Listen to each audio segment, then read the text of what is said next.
everyone, and welcome into another exciting episode of the Valkyrie podcast. I'm your host, Angel of Battle 07, and I have a very special guest with me here today, Mr. Joey Stylez online. I'm going to call you Joey, but what would you like to be called? Okay, I thought that was what Joey works, man. Joey works. Cool, outstanding. Joey is our content team manager here for Valkyrie LLC, as well as one of our content creators as well. So I wanted to get him on here, have a really good conversation with him about a lot of different topics. But before we move on, we just do want to shout out one of our partners over at Gamer Subs. Hope you guys can go pick you up some Gamer Subs as far as the tubs go, or get yourself a waifu cup as well. They're selling out fast. I know they just dropped one Friday as well. I think it's the last one of the season for season 3 as well. Amazing cups, amazing formula. Use code Valkyrie at checkout so you guys can get 10% off your entire order, or check out acquire.com and get yourself some merch, some Valk merch as well. So now that we got the plug out of the way, Mr. Joey, how are you, man? What's going on? How have you been? So kind of going, we'll go life first, then we'll go online second. It's kind of the pace I'm thinking. So personal life, low key, my car got in an accident and it got totaled. So that was an interruption in my life, we'll call it. Luckily we're on the tail end of that piece now, to the point where I actually end up getting a better car than I currently used to have. For anyone listening on the podcast and is a gearhead, I'm just going to throw this kind of quick at you. I have a 2019 Subaru WRX that's pushing 415 wheel horsepower on ethanol tuned to E60. If anyone knows what I just said, more power to you. You know what I mean? Because I understand some people either know everything or nothing, but it's definitely a fun whip. Currently actively switching jobs. I have been an IT technician in my life for the last couple of years. Kind of throughout college, as well as for my first year out of undergrad as well. And it's another thing, I graduated college. So graduated undergrad. I'm currently actively going for my master's. But back to the job thing. I'm switching from an IT position to more related to what my major is. I'm actually going to be a financial planner, which will later turn into a financial advisor once I get enough accreditations to do so. So that's my switch that I'm making right now, and that's definitely going to be more up my alley, with my degree being in corporate finance and investments, and with my master's being in digital and quantitative financial calculations, aka it's a lot of syllables to tell you I know how to read Excel and translate it to people, because I understand I say that and then a lot of people are looking at me like this dude is really smart, and I promise you it's just I'm reading formulas that are pre-made for me by accountants, and I can translate that info into English for people. So gotcha. That's the background of that. Any other life things? I mean, outside of that, that's a lot of moving parts already. So I'll keep it light. I'll just leave it at that part at the moment. But yeah. I got you. So yeah, like you said, a lot of movement. It sounds definitely very, very busy. Yeah. I know you and I we crossed paths. We were in the same zip code for about 24 hours a couple weeks ago, and then you went your way and I went my way. So yeah, I guess no, sorry, I was go ahead. No, I was saying that it was funny when you said that, because you said which city in Florida that you were in. For anyone who's confused on the context of this, I was in Disney with my family for an entire week. And then Mr. Sean, am I allowed to use that? Yeah, that's fine. So Mr. Sean down here decided to go down to Disney around the same time. It just happened to land that the dates lined up that way. And also, speaking about that, when you were down there, I think something kind of magical happened. Not just Disney, but something else magical happened down there, if I'm not mistaken, right? It did. That's right. For those of you in the community know who Tricky Chick is, that is my significant other. And now I guess we've upgraded her to the new package. We got engaged at Magic Kingdom, so now we are a fiance. I'm very excited. It was really a lot of fun. She had no clue. Thank God I was able to somehow pull that off. But yeah, it's been an exciting journey, man. And it was really cool to have that moment in the middle of the park, everyone watching. So, and luckily I didn't get too nervous. I guess all the casting and recording episodes like this has helped me with my public presence. So it was really, really cool. Yeah, and I think the best part of that on the tail end is when he sent the picture of the ring on her finger, like in the chat. We were all going nuts when we saw it. We were like, "Oh my God, Mr. and Mrs. Battle!" So that was a really dope moment to see, and I was really proud and happy for you. And we're also not the only person that has gotten engaged / married recently. in Valkyrie as well. There's two others if you know who I'm talking about. Oh yeah, I think we briefly talked about it during his episode about the upcoming like marriage. But yeah, we do. Yeah. While we're here, let's go ahead and give us a Mhm. special shout out to Maz, to Mr. Mhm. Mazards and Mrs. Mazards. Now they got Yep. married literally the day that you were leaving it, or the day that I was coming in. You were getting ready to leave. Is the day they got married. It's insane how that And- all happened right there on that day. Yeah, all in the same exact day within hours. Yeah. Which was insane. And another one of the content creators also had a wedding and a ceremony and everything, and that was a shout out to my boy Omnitoast. He got engaged to his significant other as well. Actually was fully married. Yeah, I was gonna say they got married. Dude, he was in like a really cool green suit, and he had like the Power Ranger head. I was like, oh my god, it was clean. It was definitely clean. Yeah. So sorry, marriage on that. Excuse my French on that. Oh, trust me. Once you hit that milestone, you're quick to be like, oh no, that's my wife. Oh, that's my husband. You're like, nah, correct that. Yeah, That's mine. I worked hard for that. He said, you know how many Taco Bell runs I had to do to get that? Just to kind of transition away, and just kind of, obviously you and I are part of an esports organization, and it's one of it's one of my like favorite questions to ask people when I get them here on the podcast is, what got you into gaming? I mean, obviously it sounds like you're a gear nut as far as like when it comes to cars and stuff like that. You're very intelligent. So like what got you into like gaming, into the esports scene, or just content creation for that matter? Yeah, because I will say my direct role in this org is actually not on the esports side. I'm actually on the polar opposite. I'm actually on the content side. I will say, we'll back up to your first question on what got me into gaming, because what got me into gaming / what got me into esports are two different answers. So what got me into gaming was, I mean, everyone is going to have the backstory of, what their first console was. For me, it was an NES. I was way too young. I was way too young to be playing an NES because usually when I say this, I hit an age range that's about a few years older than me. However, that is what my father had at the... He's got one. That's exactly what I had. I had the two little plugs. Yep. We literally just got it yesterday. I literally I had Mega Man X on that guy. That was my jam. That was my mojo. And basically my father had one, and me and my brother, my older brother, we were playing on it. When I really got into it though, I'd say is when I got my own personal console, and for me technically it was the Game Boy Advanced, and for me it was Pokemon. Yes. Now I understand I can't have an educated Pokemon conversation anymore. It's been way too many years since then. But for anyone who knows, at the time I had 3 games. I had Pokemon Yellow, the one with Pikachu's little stuffy on the cover. That was the first one I had. Right after that, I got probably the most popular one of all time was Fire Red.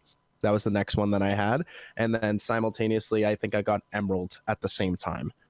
My setup in Fire Red, just for anyone who's nerding out and is curious, I basically had what did I have? I had a Venusaur, I had a Charizard, I had a Squirtle, and I had a Snorlax and a Mimian. That was like my 5. That was my unit. So basically, I would kind of walk in, I would snooze them, then I'd hit them with some fire, walk in with Snorlax again, take some damage, walk back in with Squirtle, hit them with something, walk back out, poison them, walk back. I kept switching in and out and used every single type because I had basically one of every type. Because Venusaur is a semi-plant and semi-venomous, so you were able to kind of hit a double whammy there. And then Mimian was so overpowered in that game, and that one specifically. But that's kind of what got me into gaming. And then later, I'd say my order of consoles went PS2. I had everything on there. Every game you could think of. Kingdom Hearts. I had all the Tony Hawk games. I had all I had the Killzone games. I had all the Need for Speed games, hence the Gearhead part. I played every single Need for Speed game that has ever come out on a console from PS2 and beyond. So that doesn't solidify that. I don't know what does. Later got the Xbox 360, got into COD for a while, which started to get me into esports. It got me to watch esports. I wouldn't say it got me to participate, but it definitely got me watching. It was when Call of Duty came out. And then, throughout the years I was playing it. To fast forward now, I'm full PC at this point. I do have a console for kind of story-based games. I have a PS4 currently, and I kind of use that just for like story-based games like Uncharted, Marvel Spider-Man, kind of the PS4 exclusives basically. Right. And some of the other ones that I personally think feel better on a controller versus playing on a KBM. But fast forwarding now to what got me into esports. So Valorant, Riot, everyone's gonna give them crap. However, they released this game perfectly. Timing, how they did it, the Twitch thing with the beta codes, like everything they did was flawless on how they released this game. They knew that CS NA was dying. They knew that they needed a new game. Overwatch didn't really have any new content. Destiny didn't really have any new content. There was a lot of games that were at their like tail end of their life cycle, and Valorant just, let's take like 4 or 5 different concepts from each game, throw them all into one game, and then boom, COVID happens. The whole world shuts down. What are you going to play? Are you going to play these games you've been playing for 4 or 5 years? Or are you going to play the brand new game that everyone's playing for free? So just the marketing behind that, COVID literally saved Valorant's release. I genuinely feel if COVID did not happen, Valorant would not have had as successful of a launch, 100%. And from playing it, I ended up, wanting to organize a team, wanting to kind of get into the esports, because now I have content from watching it, and now I didn't have enough skill to really be a player, but I wanted to be in the esports in some way, shape, or form. So I ended up running my own rosters from a plethora of discords, from trying to find like players that have like previous experience on previous teams. I ended up eventually having my own roster that was pretty solid. And the reason I bring this up is because one of those players from that initial roster that I created ended up becoming a player for Valkyrie. Okay. Later down the line. And his name was Knight, for anyone who does not know. Shout out to my boy Knight Vibe, and I love him. And my boy Bryce, I love him. He's actually from Massachusetts, funny enough too, which I also find hilarious because no one's from this state, I swear. So basically he was one of my players at the time, and then I kind of my org that I tried to run, because I was just one person, kind of fell down. I went back to making my own content, and then he joined Valkyrie as a player, and then I saw that the org, I was like, they got a lot of cool stuff cooking over there. I was like, you know what, I might see what they have to offer. And everyone always asks me, how did you join Valkyrie? Honestly, dude, sent an email. Not even gonna lie to you. Literally saw the business email, knew that my boy Knight was in there. I was like, you know what, I'll shoot it. I literally just typed an email to the business email. I said, hey, I'm a content creator. I used to be in esports and used to be a Valorant manager.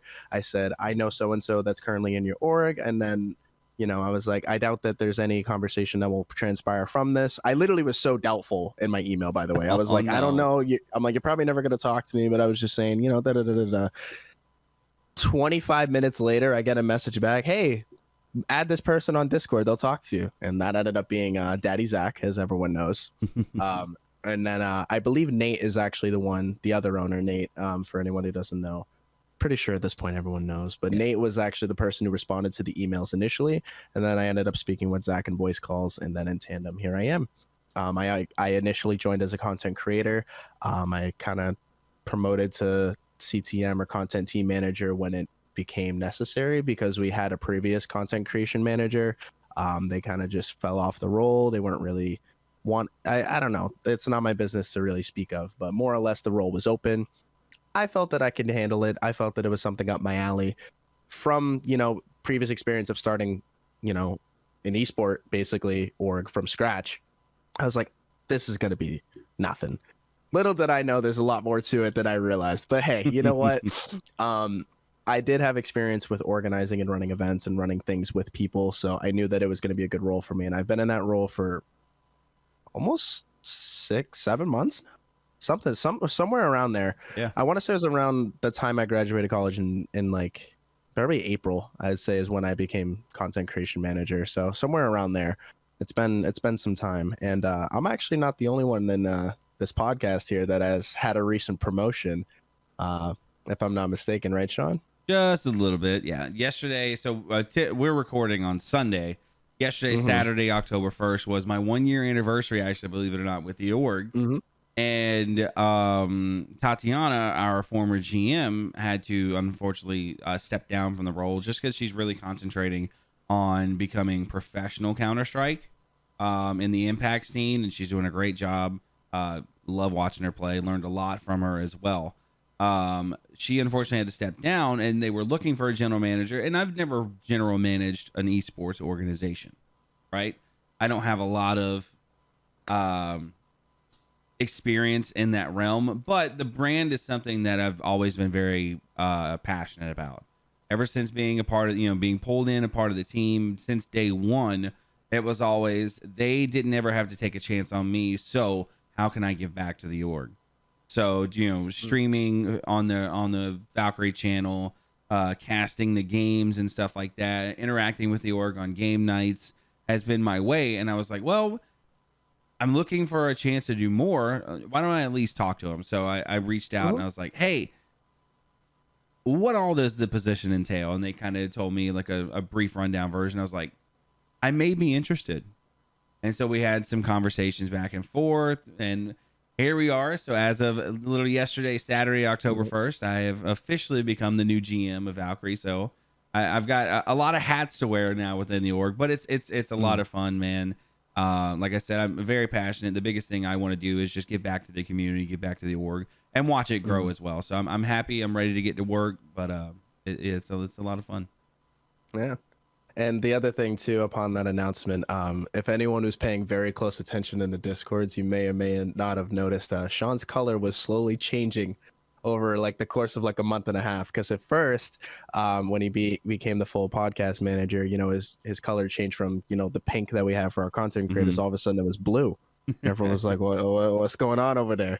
And then all of a sudden now, and then I would say this is probably a week ago, it turned to purple. And everyone's like, what does purple mean?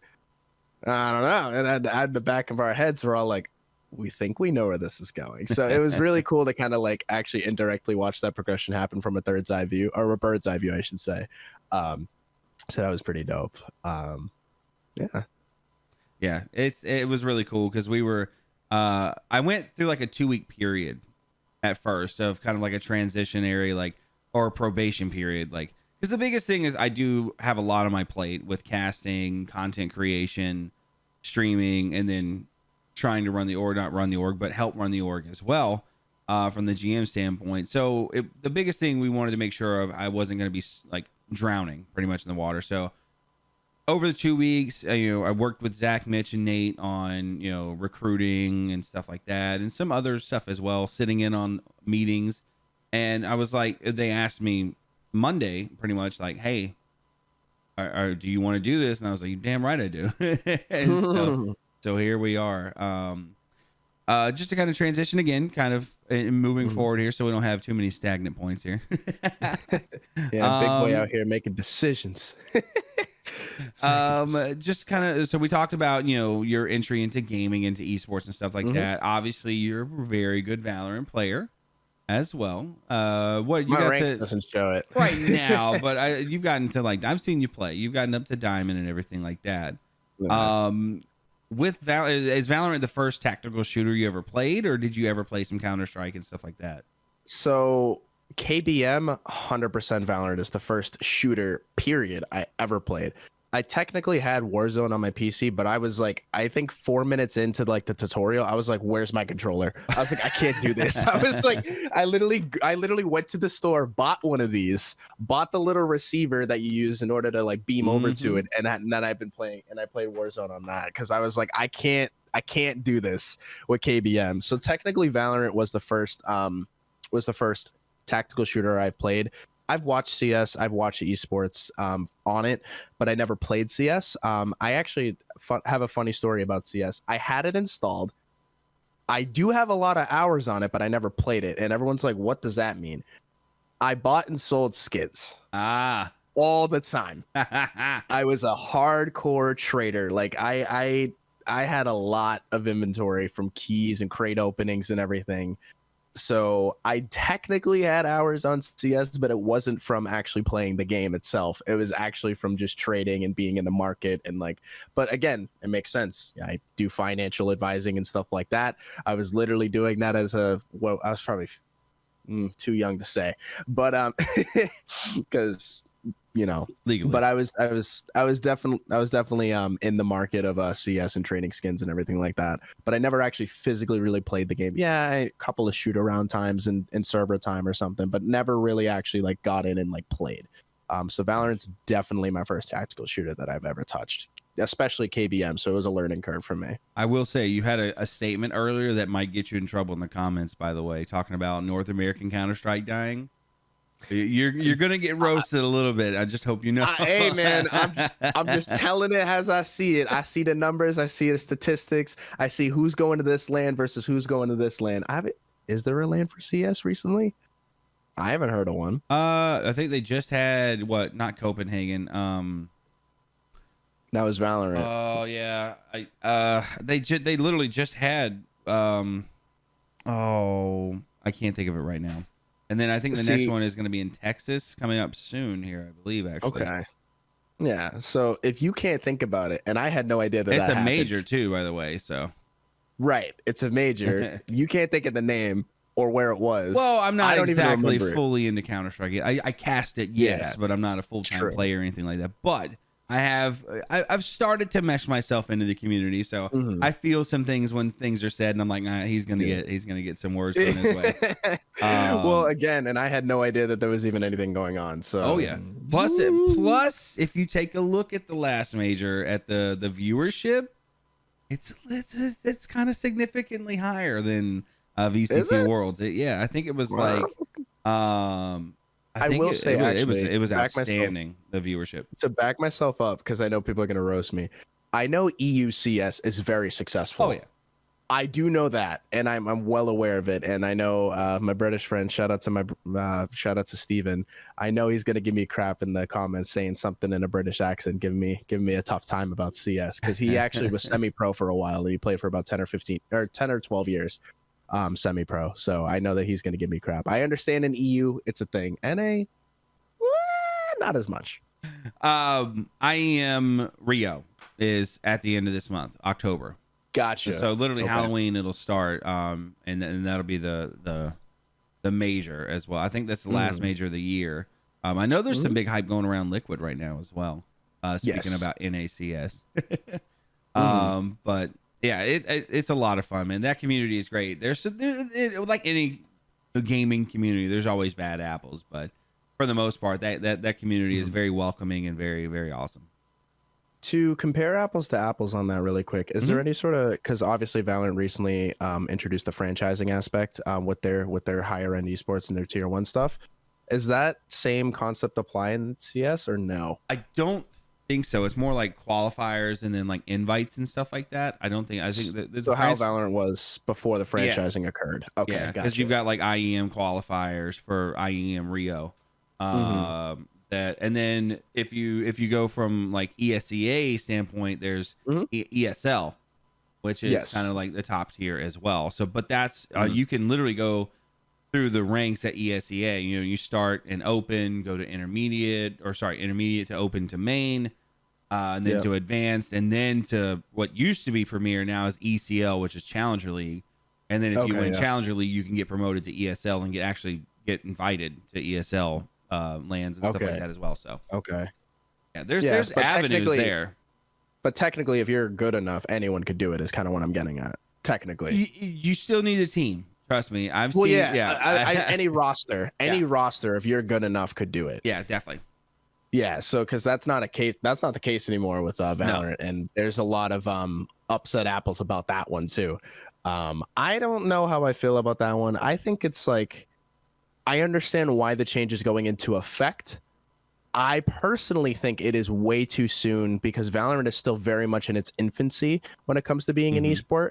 And I think it's way too early on to introduce a concept like that, in my opinion. I could see that concept being applied maybe more towards year 4, year 3, like end of year 3, beginning of year 4. But it's way too early to be introducing a concept that gridlocked this early on, in my honest opinion. And plus, any sort of political change can literally change a team's if you know what I'm hinting at, that could literally change listen, a team's. we can go ahead and bring it up. All right, Yeah, I know exactly because yeah. I was thinking about it. I was like, Yeah, look me at too. G2's situation. They were a guaranteed lock. Some figures. Some are actually saying they had the slot, and then what happened I believe happened, it. and now they're not in. So that's a big talking point, probably for another show. But Yeah. in esports, exactly like it's definitely a very controversial topic to talk about. But when you lock only a few teams into that top tier stage, it's definitely kind of like, well, what are you doing? Because there's a lot of talented players on G2. Yeah, and not even G2. Like I would say the other upset, Or the people that didn't make it. Yeah, the other upset that a lot of people were talking about that didn't make that slot was XSET. Mm-hmm.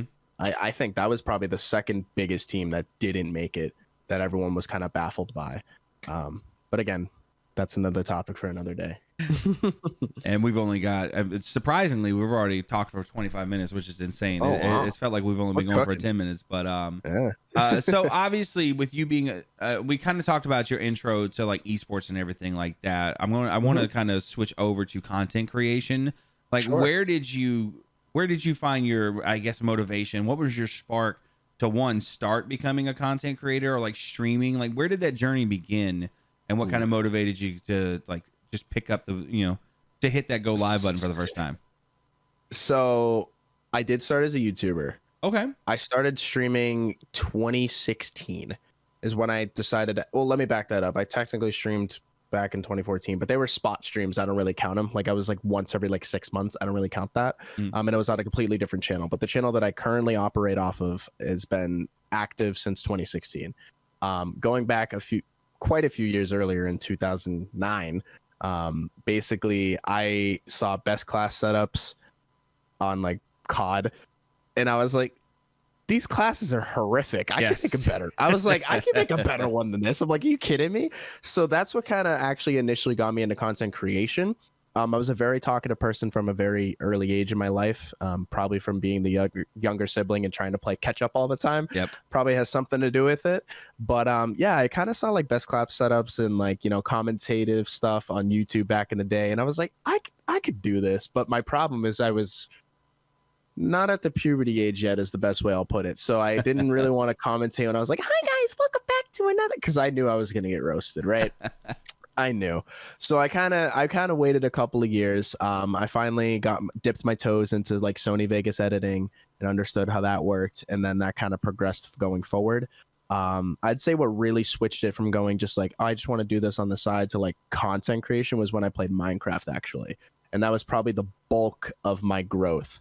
I went from pretty much zero to hero in the Minecraft industry. I was a very popular, I wouldn't say very popular. I was like definitely a semi-popular like Minecraft YouTuber / streamer back in the day. I knew a lot of very substantially known creators in that community, and I do like, I just to toss a couple names out there. Shout out to my boy X Nestorio or Nestor.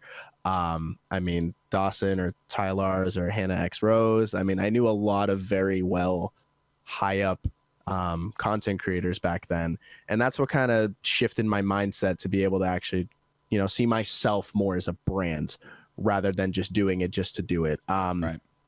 But then when the Valorant switch happened, I was at the point where I played Minecraft for that would have been 11 years.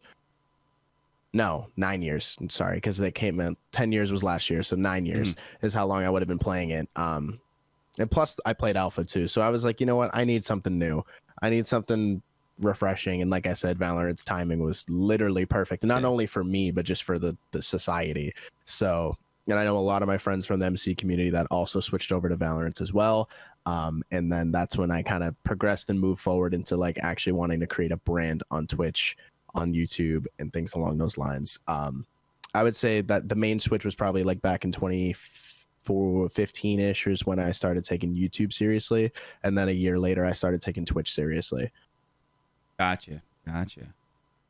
Man, so I guess I kind of brain stalled on my. I love having ADHD sometimes, man. Yeah, you and me both. I was on track, and then like as soon as you like stopped, I was like, My thoughts were like, nope, pulled them away. Yeah. Yeah. So the YouTube, that's where I'm amazed that they pulled that back. But as far as Yep. being a YouTube creator, it's something that you and I have talked about, and some of Mm-hmm. the owners as well, has Yeah. been, the differences between YouTube and Twitch, and then that transition, but also, and kind of like, and maybe a part two to this question is Mm-hmm. if you want to talk about, as far as streaming goes, some differences between YouTube and Twitch, and like something to look forward, or not look forward to, but we're seeing a lot of creators starting to make that move, and Twitch kind of losing their grasp on bigger creators as well. I just wanted to get some of your inputs on that as well. Yeah, so I'm actually, so at the moment of me speaking, I'm actively doing one-on-ones with all of my content creators in Valk at the moment, because we have a CC meeting coming up in a week. So I wanted to kind of hit everyone one-on-one first before I announce some exciting news to them, but I'm not going to say that quite yet. So a lot of them have brought that up, and this is why I knew that this is going to be a good topic to speak about on this podcast, because my thing is this. So I've always said this because someone always asks me, how did you start on Twitch? Because I kind of have to answer that question before I can answer the next. And I always said I didn't. I never started on Twitch. I had a YouTube following and started streaming. I never knew what it was like to start from scratch on Twitch. I'm never going to understand that concept because I just didn't. Right. And for people who are as fortunate as me in that situation, it made it a lot easier to grow on Twitch. Once you have even 3 viewers, you're above like 40% of your directory, or it's something nuts like that. It's like, I don't know the exact numbers, but as soon as you pass like the 2-3 viewer range, you're above so many people. And that's when you can actually start to propel forward. Because I argue that YouTube is like, trying to hit the lottery, like get a video that hits monetization, versus Twitch is like a marathon that you're constantly putting effort into every single day of your life, and you're pushing that snowball slowly down the hill over time. The benefits of them, so I feel that Twitch is harder to start your following, but it's easier to grow, and YouTube is harder to kind of grow, even though it might be a little easier to start your following. Because most people, you go to a couple Discords, hey, I posted a video, a couple people might click that, it's gonna happen. Versus if like, oh, I'm streaming, I'm gonna be honest with you, no one really clicks stream links. I'm just being real, they don't. More people are willing to sit down and watch a YouTube video versus like go into a stream, because they feel that there has to be a commitment with the stream. Yep. But now comparing YouTube and Twitch streaming in today's eyes, again, this is coming from someone who has the bulk of their following on Twitch, so I'm a little biased here. Plus with simultaneously with, all the benefits and stuff that are happening. My thing with comparing the two as streaming platforms, not necessarily, because I think YouTube does the YouTube thing phenomenally, but if we're comparing them as a YouTube gaming streaming platform versus a Twitch streaming platform, my comparisons there is analytically and like financially, you probably could do better on Twitch, and like if you're up and coming and you're growing but you're not partnered yet, if you're not like a big creator is what I'm saying, you arguably could do a lot better financially. However, the threshold for monetization on YouTube versus the threshold for partnership on Twitch, vastly lower. It is way easier to get monetization on YouTube than it is to try to become a partner Twitch streamer. So wherein lies what I'm saying is, I could argue that if you were a YouTuber that's either close to that mark or maybe already at that mark, it may make a lot more sense for you to go to YouTube, because you have things like super chats, you have things like you just have the algorithm too. I'd argue the algorithm for YouTube searching is a lot better than Twitch's. It's really hard to find a channel. Like if you're specifically looking for like Valorant streamer, like 15 viewers or lower, like you're not going to find it. It's almost impossible. But YouTube has a lot of I think I'm getting out of focus here. YouTube, you saw that, right? Yeah. So YouTube is having a lot of it's because I'm Italian, even though I'm not, but I talk with my hands. But I'm not Italian, but I talk like I do. You're from Massachusetts. You probably, how close are you to Boston? 20 to 25 minutes. Yeah. There you go. So it's probably me yelling at people in traffic, like, what are you doing? They're like beeping at people because they keep stopping. But yeah, I would argue that Twitch is probably a better platform for smaller creators. YouTube is by far the better platform for bigger creators. That's kind of the more or less of what I'm getting at. And if you're in a stage where you're kind of in that intermediate stage of like you know, maybe you're kind of close to getting partnered on YouTube, but not quite, or like you're definitely probably affiliated on Twitch, but you're not really that close to partnership. It's a switch to consider. The one thing I will recommend if anyone's considering that switch, you got to do it cold turkey. You can't like, oh, I'm going to do like a couple streams on Twitch and a couple streams on YouTube. It's never going to work. You got to either fully commit one platform or the other for your streaming content. Now, obviously with YouTube, that's the nice thing about it. You can keep posting videos on YouTube on the side while you're still streaming on Twitch. Mm-hmm. And then when you decide to make that switch, whichever one is doing better, you can tailor it that way. But I will always have a soft spot for Twitch, just because it's what I started on. It's what not started on. It's what I grew the most on. It's where most of my following is. But I think comparing the programs to this part, bitrate matters. Yeah. Bitrate and quality on YouTube is vastly superior to Twitch's, especially if you're not partnered. I know partnered Twitch streamers get better bit rates and qualities and encoding. Us affiliates, not so much. So that's another thing. So for some streamers, if you're just starting out, you don't even have quality options. So you might automatically be missing a lot of people and a lot of potential viewership. I know they added the audio only version not too long ago, and they added like the muted stream, but like watching the video player option or something like that. There's a lot of things that both companies are making, but the main thing that I appreciate the most is competition, because it's forcing both of these companies to make changes that are better for all of us as viewers, as creators, and as an entire community on both platforms. So my whole point is, wherever platform you're streaming to currently is, hold off a little bit, kind of stay where you are right now. Like if you're on a Twitch, stay on Twitch. If you're on YouTube, stay on YouTube. And the reason I say that is because they're going to keep making adjustments and changes to try to pull you guys to one or the other. That's what they're doing right now. They're trying to gauge which creators can we get to move over. So let them keep making adjustments. I'm never the first person to jump ship. I want them to give me work out all the kinks and the benefits. Then I'll jump ship. You know what I mean? So that's my personal point. Yeah, I don't know how you feel about the topic, but it definitely feels like Twitch is, and kind of something they've always been, is leaning heavier towards kind of like ads, incentives, and stuff like that. I know when I first started watching Twitch, I may catch an ad here or there. Now, I've got viewers that'll come in, they'll be like, "Hey, I'll see you in 8 ads," and I'm like, "Holy cow!" Like from a viewer experience, that's terrible, and because now you can definitely kind of feel the scheme almost at that point. Like, okay, if I sub, then I won't watch ads, but then Twitch has their money that they wanted from me anyway, So I'm going to pause you for 1 second. There actually still is a thing called Twitch Turbo. I swear I'm the only person that still has this to this day. It is still a thing. Like, I understand that Prime is a thing now. However, Twitch Turbo, if for anyone who doesn't know, from way back when it was Justin TV, there was a way where you could actually purposely buy Turbo, which is $8.99 a month, and you would not see an ad on Twitch regardless if you're followed, sub to any channel at any time. But it's kind of the equivalent to paying for YouTube Premium. Gotcha. It's the equivalent. That's the best way I can compare it. But that is still an option. So for people who are out there that because it's expensive to sub to even 3 or 4 or 5 channels, right? Yep. And especially I have a lot of friends that are broadcasters. I can't be subbing to 15, 20 channels a month. I just can't do it, right? So my outlet has been using my Prime sub when I can to people that I appreciate. And then what I do is I pay for Twitch Turbo. So for people who want an out without fully being able to commit like a cold turkey and subbing to like 25 people, there is Twitch Turbo. I wanted to mention that because I know no one really uses that anymore. I'm still one of the only people that I think that has that active. I was gonna say, you definitely caught me off guard.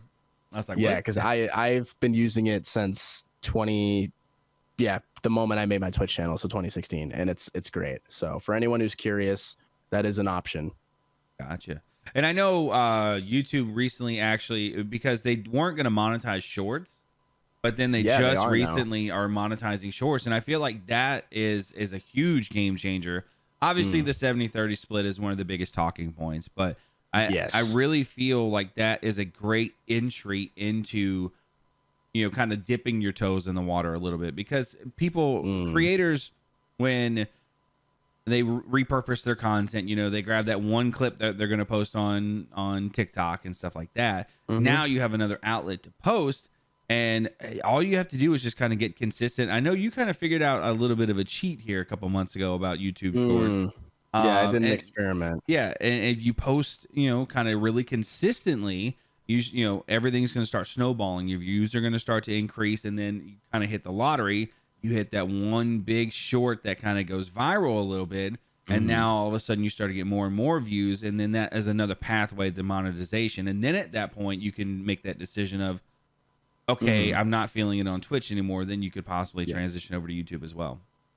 And to piggyback on that point too, there's another thing where I remember initially a lot of the bigger creators, for the reason that shorts weren't monetized, and also the algorithm was a little screwed up, because they would purposely, what I'm getting at is they purposely made separate shorts channels.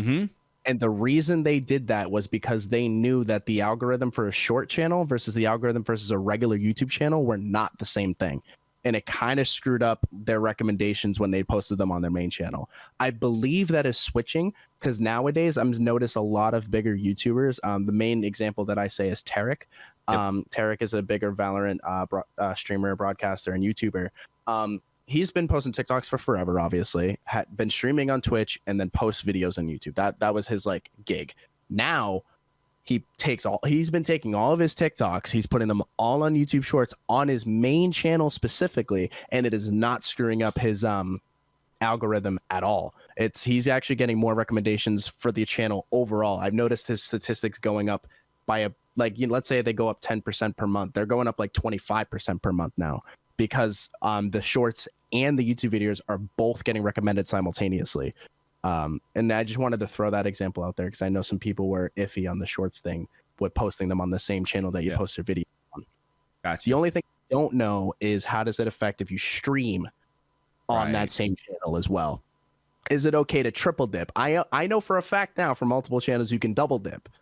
I don't know how it is when you triple dip. That's the only thing that I don't know. And if you could triple dip, you could get all those views in one spot, then you can get monetized tomorrow. I think if we could somehow magically get Cypher PK in here, then we'll talk to him about what octo dipping. He's got how many channels? Yeah, now he's got like Cypher PK1, and all this stuff like that. But I mean, if you look at it from and you're the financial genius here, has a lot. I was gonna say, well, I think he got the idea from PK, because he saw how PK, and it really is genius, because you got your VODs on one channel. So if anybody wants to go watch VODs, that channel starts to grow, and that's another source of revenue. Then you got your main channel where you post your all your Warzone content, or for us, Valorant content. That's another stream, and it's amazing, because then you've got all these different sources of income. And from a sales rep, we call it buckets, pretty much. You got all your buckets to kind of to fish in, or your buckets to pull from. It really was a really genius concept there. Yeah.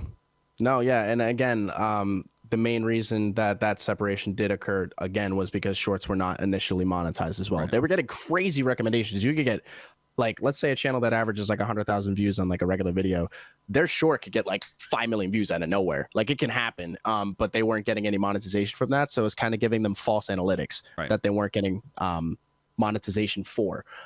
So now that that's becoming a thing, I genuinely feel some of these main channels probably already have this monetization feature in place as guinea pigs. I feel us smaller creators probably don't have it at the moment, but I know that they're probably using it with the big creators as a test to see how is it going to affect them, and then they'll be able to roll that out shortly. But again, this is going back to what I was saying earlier. We got to wait for these companies to work out these things, because eventually these are all going to benefit all of us, right? We want them to work out these kinks, and then when they're all when all the tools are working harmoniously, that's when you're going to be able to make a better decision on which platform is better for you. Gotcha. Definitely. 100%. There was another, dang it, I lost it just like that again, man. It was still talking about good at this. I'm 2 for 2. Yeah. It was definitely about the whole, it was differences between TikTok and YouTube Shorts. I can't remember the algorithms and how they operate with channels. No, we'll just have to kind of move on here. But just to kind of learn more about you, I noticed some viewers in chat, they might see that fancy mic you have and realize that is not an ordinary XLR microphone. So why don't you go into detail about some of your other hobbies as well, and why you might have that microphone besides being a content creator? So funny enough, wow, you're good at transitions. So funny enough, the real reason I went back to being 12 years old right there. The real reason I have this microphone is actually not pertaining to what you're saying, but my brother was initially trying to be like a rapper. And for anyone who's curious, I have a blue Bluebird. So it's a blue microphone like Blue Snowball, Blue Yeti, same company, just a higher up model. The blue Bluebirds retail are about $300 right now. Ooh. I'm just gonna tell you. I'm gonna tell you the price of everything now, and I'm gonna tell you what I paid. But anyway, so, and then I'm hooked up to. You can't see it; it's a little out of frame here. I have a Focusrite Scarlett 2i2.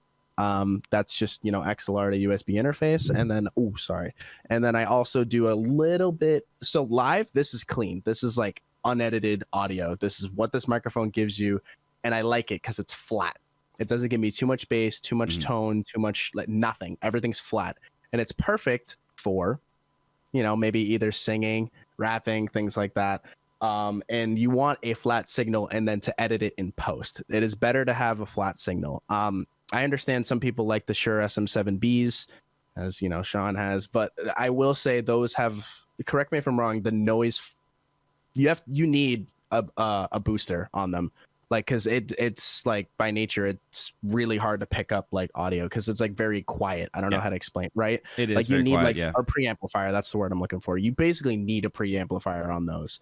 And keep in mind that mic is more expensive than this one, and this one doesn't need a preamplifier. So if you're thinking like monetarily there, but the main reason I have this microphone now, obviously, is for broadcasting and streaming. But I've been, for anyone who doesn't know, I have been a singer for about 9 years now, and I've been in a cappella groups and chorus groups and choir groups and things like that. A couple of shows that I've done. I hate going to open mic nights or karaoke's because I literally, if anyone knows me there, I don't have a choice. Like they're like, get your ass up there, get up. I'm like, I literally don't have a choice. So if that's the case, I'd argue that I'm somewhat talented.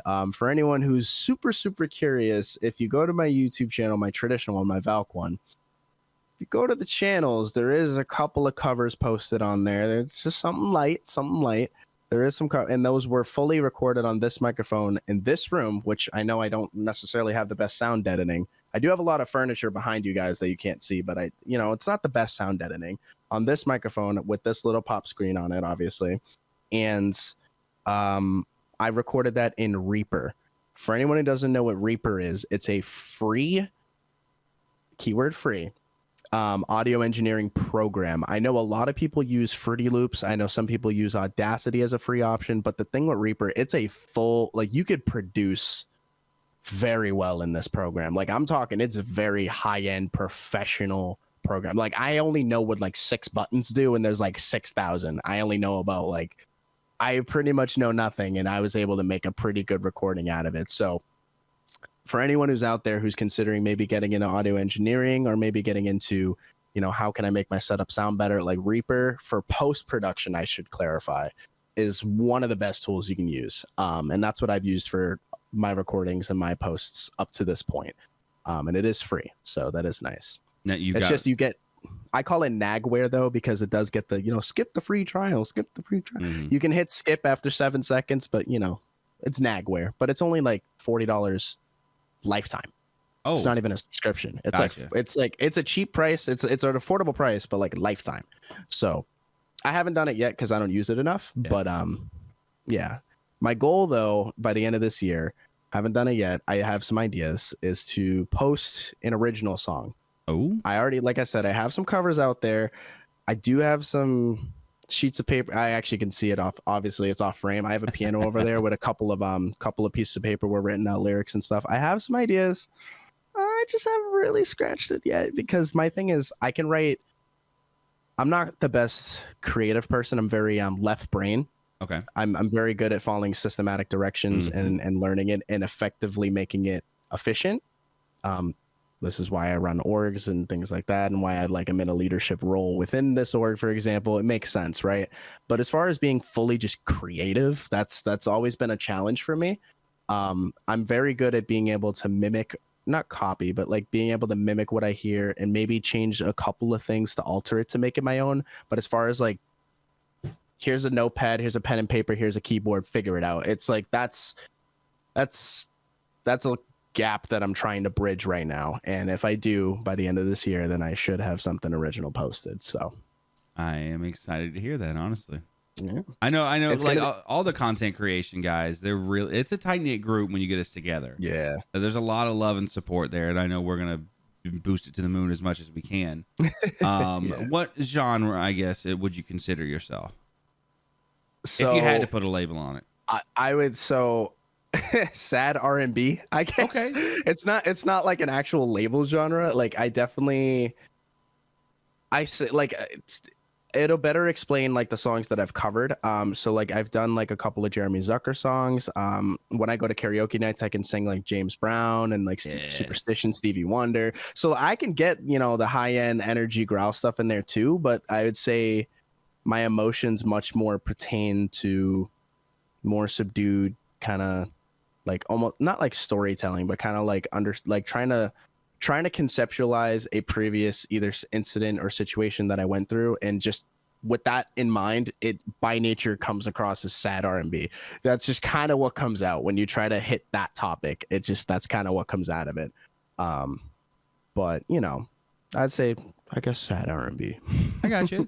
I'm a big music guy myself. Some people don't know it, but I wouldn't classify myself as a singer. I guess I can sing is the different thing. Yeah. But I grew up, you know, in church, so a lot of Baptist kind of choir and all that stuff as well. But I also grew up with a lot of I guess not smooth rock, but I guess like grunge, smooth rock. A lot of the classics, you know, like 80s rock and stuff like that as well, country background. But it's some part of me that I don't know where it came from, because obviously I live in the South. It's not the hugest thing. But like R&B, like you said, you know, Stevie Wonder is I love. You said Superstition immediately, and I almost went to singing. I love it's music so like good. that, man. Where did you get your inspiration to, like, I guess, like, get into music? It's in my entire family. Every person in my family can either play an instrument or has some sort of rhythm. Like I don't think anyone in my family, like if you know how when you like go to a concert, there's people that clap off beat. That's not a single person in my family. I will let you know that. Yeah, that is never going to be someone in my family. The funny thing with that too. So my dad is actually, he's in a like 70s classic rock band that does covers. And we have the whole studio in the basement. So even though I have this little baby audio rig, this ain't shit compared to what I got downstairs.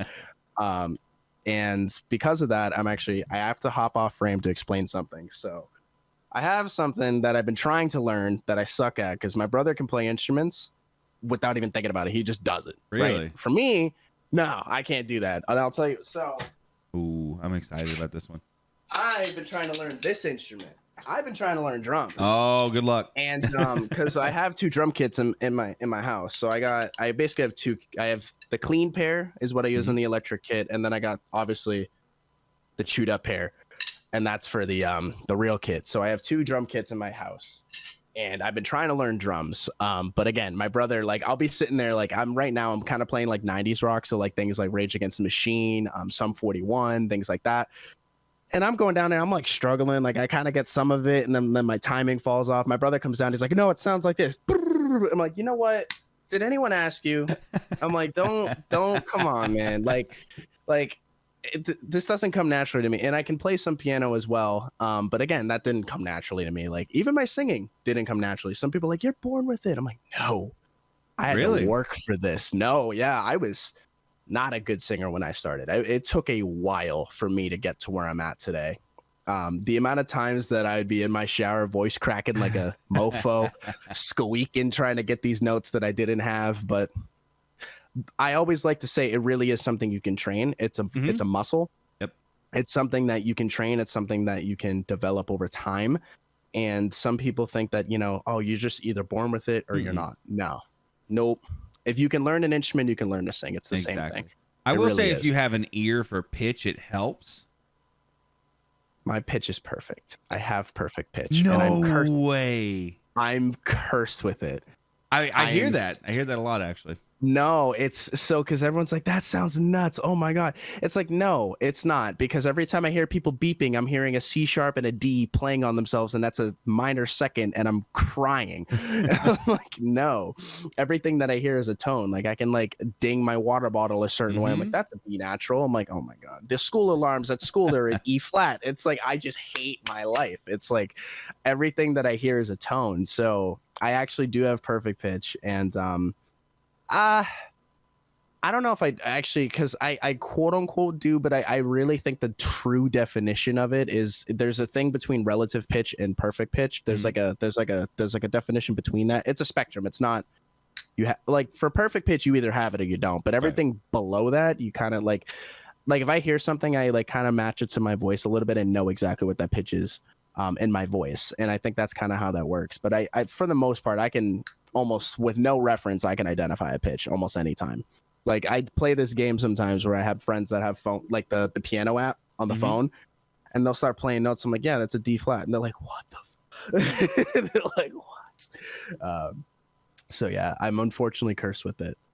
I got you. And I hear that a lot from people that have perfect pitch. You know, Yeah. I guess from the outside, you know, it's an amazing feat to have, but then having that and having to deal with like, if someone's singing and relatively it sounds good to people, but you can hear the inconsistencies and you're like, no, it's not good. Yeah.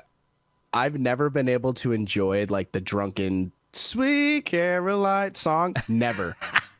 Like when everyone's like at the end of the bar night when it's about to close. Yeah, and everyone, oh man. Or what's the other one that's closing time? Yeah. It's like every time I hear those songs, I hear everyone trying to be on pitch, but they're just not quite there. And it's I got you. Well, man, we're excited, dude. I look forward to hearing from you at the end of the year, if you get it done by the end of the year. If not, don't rush it. So. Don't rush it because you know perfection takes time. And that's gonna be exciting to hear from you, brother. Where can we find some of your music? Is it gonna be on your YouTube channel, or are you gonna be releasing on like? So if I were to make original, I will probably post it everywhere. I need to figure out how to do that. But at the moment, I have a couple of covers on my quote unquote music channel. And that's if you're on my main YouTube channel, there's like, if you hit like the tab where you can see other channels that they recommend, it's right there. If you look up my first last name cover, it kind of comes up. It's public information. So if you literally write Joey LeBlanc cover, it comes up usually. I know sometimes the Matt LeBlanc thing comes up from friends, which is annoying because he's not even his name isn't even Joey. His name is Matt, but because of the whole show and everything, you know, so because of that, he comes up sometimes in the recommendations, which I find is funny. But yeah, so you can find it. If you just type my name and type cover, it does. There's a couple of them that come up, but the original would probably get initially posted on YouTube, and once it hits like a certain threshold, I would post it everywhere. Gotcha. Well, we got enough time for probably about one more question here. I was going to save it, but we're kind of running out of time. So as a content, because I really felt like this is kind of beneficial for you specifically.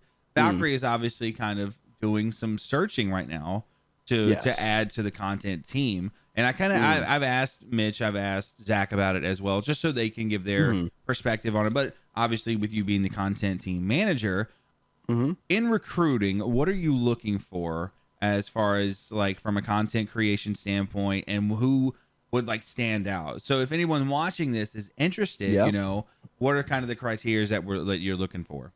So I am going to embarrassingly cheat on the notes that I took in order to actually give you a proper answer. But more or less what we're looking for is more or less number one is, do they mesh with the creators we currently have? Their personality, how they carry themselves. I'd say what games they play matters too. Typically, I'm going to be transparent with you. We typically try to look for people that are similar to what we esport in. They don't have to only play that. Like, I'm just saying that, like, you know, if someone like has Valorant in their history or has Apex in their history, or even something similar to it, like Overwatch, we consider similar to it. We'd argue that COD is something similar to it, but something that's like related to either something we have esported in, used to esport in, or currently do now. That's kind of like the categories we look for. and that's the categories we're looking in. Wink, wink, nudge, nudge. But definitely number one is, do they mesh with all the creators? Do they mesh with us? Because if they mesh with the creators, they're going to mesh with staff. If they mesh with staff, then everything's going to move harmoniously. The second thing that we look at is, how consistent are they? Are they on all the time? Are they not on all the time? But if they are, is it the same times? Like, I know some people that stream twice a week, but they're always there that twice a week. You know what I mean? Like, so we can take that into consideration. And then, the third thing I'd argue is probably analytics. We're not really looking for any crazy numbers, honestly. I think we used to try to push for higher numbers, but we've learned to figure out that people with higher numbers tend to have higher egos. And that typically doesn't necessarily mesh well with number one, which is what I just said. Right. So we really want someone to mesh as well. Something else that I forgot to mention is brand synergy across multiple platforms. Are you able to carry your brand across multiple social medias and everyone knows what that brand is? So like, is your social media handles the same or similar, right? Or do you have a following on multiple social media platforms? Is it just you only got TikTok and nothing else? Do you have YouTube, Twitch, Twitter, Instagram? Do you have them all laid out with a foundation of your brand? That is appealing to us as well. Gotcha. And I guess if you're watching this and you are interested, please feel free to join the Discord. Hit up Joey. You can hit up myself as well, or any of the staff, really, if you're interested, so we can kind of take a look at your content as well, and we can get you on the sheet. We can review you, and who knows, maybe you'll get that magical DM that a lot of us have gotten and be like, hey, so you want to be a Valkyrie? And then you could be sitting like me a year later and just blown away, be like, oh wait, I'm the GM all of a sudden. Hold on, wait a minute. Next thing you know, Sean becomes a founder, CEO. I don't know about that. I'm just kidding. The next thing you know, he becomes like CIO or something, and then someone else steps up as GM. But yeah, it's crazy. You never know the talent that you're looking for until it's right in front of you. And it could be anywhere. So don't think that you're not applicable just because of XYZ reasons. I feel that in some constraints, anyone could be applicable. It really just, like I said, it comes down to those. Like, do you mesh with us? Do you mesh with our brands? Do you support your own brand? Because again, the reason I'm asking this question, if you can promote your own brand, we know that you'll be able to promote ours, and we know that we would be able to promote yours as well. So that's like another, Oh yeah, exactly. And I mean, this community itself has been so just amazing from day one, man. Yeah. But hey, listen, we're running out of time here. So where can we find you on social media as well? Do you have kind of like a one pretty much handle from all social medias? Yeah, so I mean, everyone has the link tree, obviously. I actually don't have a link tree. I have a solo. Mine's actually a cool link. I'm going to grab the exact name of it. It's literally, if you do solo.to/Stylez, like like the word solo, like if you're solo playing, like solo.to/Stylez, and then everything is listed there. Like, it's all listed nice and pretty. But the main ones that I have, Twitch, YouTube, I would say Twitter is probably the number three. My handles on them, Stylez Online on both YouTube and Twitch, and then Stylez Tweets for Twitter, just because, tweets Twitter, but actually it's because Stylez Online was taken, but it's taken by some weird, I don't know, foreign company that ships clothes or something. I don't know. That makes sense, actually. Yeah, I don't know, something like that. But so mainly Stylez Online, Twitch, YouTube, and then Stylez Tweets on Twitter. Those are my main three. My DMs are always open on Twitter. I know a lot of people don't have that, but my DMs are open on Twitter, so feel free to hit them up. Ditto with me on Discord. My Discord is Stylez #0001. And yeah.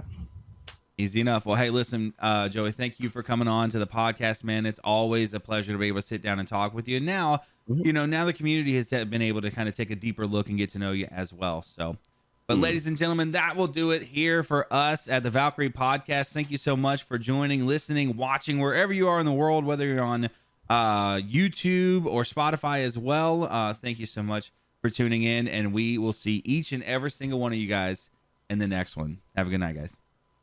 Adios.